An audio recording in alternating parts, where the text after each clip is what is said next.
Assalamualaikum warahmatullahi wabarakatuh. Salam sehat untuk kita semua.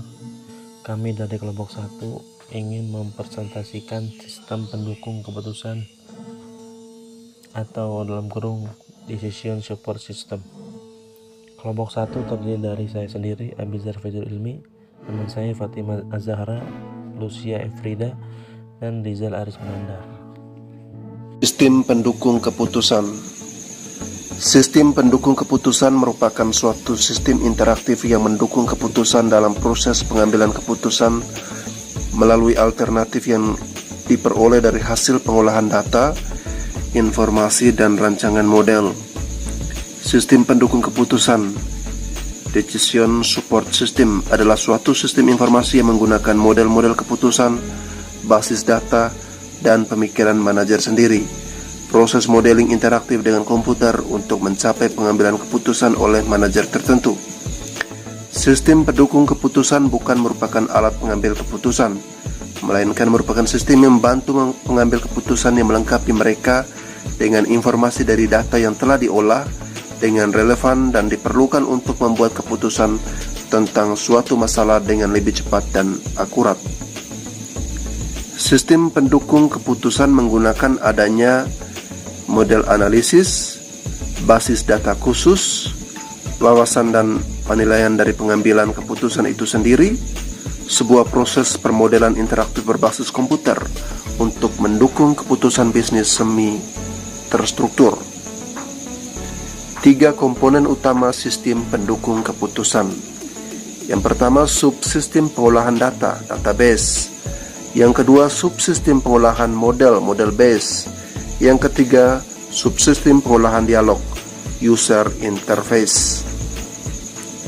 Hubungan 3 komponen utama sistem pendukung keputusan: pengolahan data, database manajemen, pengolahan model database, pengolahan dialog, user interface, user. Karakteristik SPK.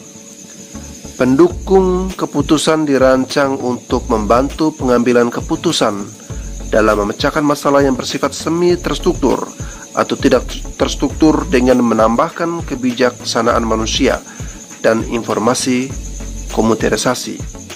Proses pengolahannya, sistem pendukung keputusan mengkombinasikan model-model analisis dengan teknik pemasukan data konvensional.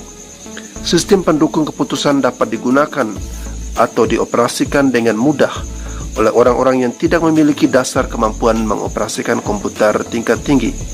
Pendekatan yang digunakan biasanya model interaktif. Sistem pendukung keputusan biasanya digunakan untuk menekan pada aspek fleksibilitas serta kemampuan adaptasi yang tinggi, sehingga mudah disesuaikan dengan berbagai perubahan lingkungan yang terjadi dan kebutuhan pengguna. Jenis keputusan. Yang pertama, keputusan terprogram. Yang kedua, keputusan tak terprogram. Yang ketiga, konsep semi terstruktur. Tujuan SPK. Yang pertama, membantu dalam pengambilan keputusan atas masalah yang terstruktur.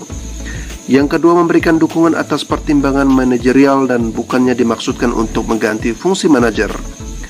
Ketiga, meningkatkan efektivitas keputusan yang diambil daripada perbaikan efisiensinya. Yang keempat, mengatasi keterbatasan kognitif dalam pemrosesan dan penyimpanan. Manfaat SPK. Yang pertama, SPK memperluas kemampuan pengambilan keputusan dan memproses data informasi bagi pemakainya. Yang kedua, SPK membantu pengambilan keputusan untuk memecah masalah, terutama bagi berbagai masalah yang sangat kompleks dan tidak terstruktur. Yang ketiga, SPK dapat menghasilkan solusi dengan lebih cepat serta hasilnya dapat diandalkan.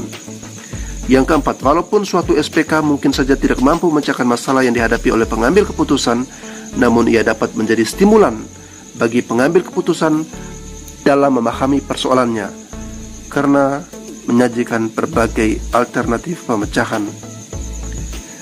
Tahap sistem pengambilan keputusan atau SPK. Yang pertama, fase implementasi. Berikutnya fase pilihan, ketiga fase desain, dan terakhir fase intelijensi. Thank you for attention.